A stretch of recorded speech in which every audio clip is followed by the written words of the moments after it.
இந்த கேரளா நர்ஸு நிமிஷப்பிரியா அப்படின்னு இருக்காங்க இல்லையா, அவங்கள உடனடியாக தூக்கில் போடணுமா? அப்போ அவ்வளோதானா? அவருக்கு வேற ரிலீஃபே இல்லையா? அதாவது தலால் அப்தோ மஃப்தி ஏமன் நாட்டுக்காரர் கூட இவர் பிசினஸ் பண்ணாரு, அவரை கொன்னுட்டாரு அப்படின்னு சொல்லி அந்த ஏமன் நாட்டு நீதிமன்றம் இவருக்கு தூக்கு தண்டனை விதிச்சு அது கன்ஃபார்ம் ஆகி 16/7/2025 இவர் தூக்கில் போடப்பட வேண்டும் சொல்லிட்டாங்க. நாங்க பிளட் மணி அப்படிங்கக்கூடிய அந்த பணம் எல்லாம் கொடுத்துட்றாங்க, அவங்களுக்கு எப்படியா நிறுத்தணும் அப்படின்னு சொல்லும் போது 15/7/2025 அன்னைக்கு ஒரு நாளைக்கு முன்னாடி தூக்கில் போடுறத நிறுத்தி வச்சு ஓகே ரைட் பேசுங்க அப்படின்னு சொல்லிட்டாங்க.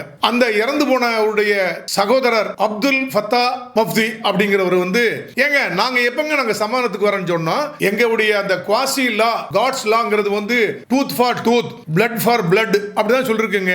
நாங்க ஒன்னும் அந்த பெண்மணியை மன்னிக்கலைங்க, அவங்க கொன்னு உடம்ப துண்டு துண்டா ஆக்கி கொண்டு எங்கேயோ போட்டாங்க அப்படின்னா எப்படி நாங்க மன்னிக்க முடியும்? மன்னிக்கவே முடியாது. இந்த இந்தியாவில் இருக்கிற தலைமை முஃப்தி ஒருத்தர் எங்க கூட பேசின மாதிரியும் தூக்கு தண்டனை ரத்து பண்ண மாதிரி அப்படிலாம் பொய்யா தகவல் பரப்பிட்டு இருக்காங்க. அதுல எந்த உண்மை இல்லைங்க.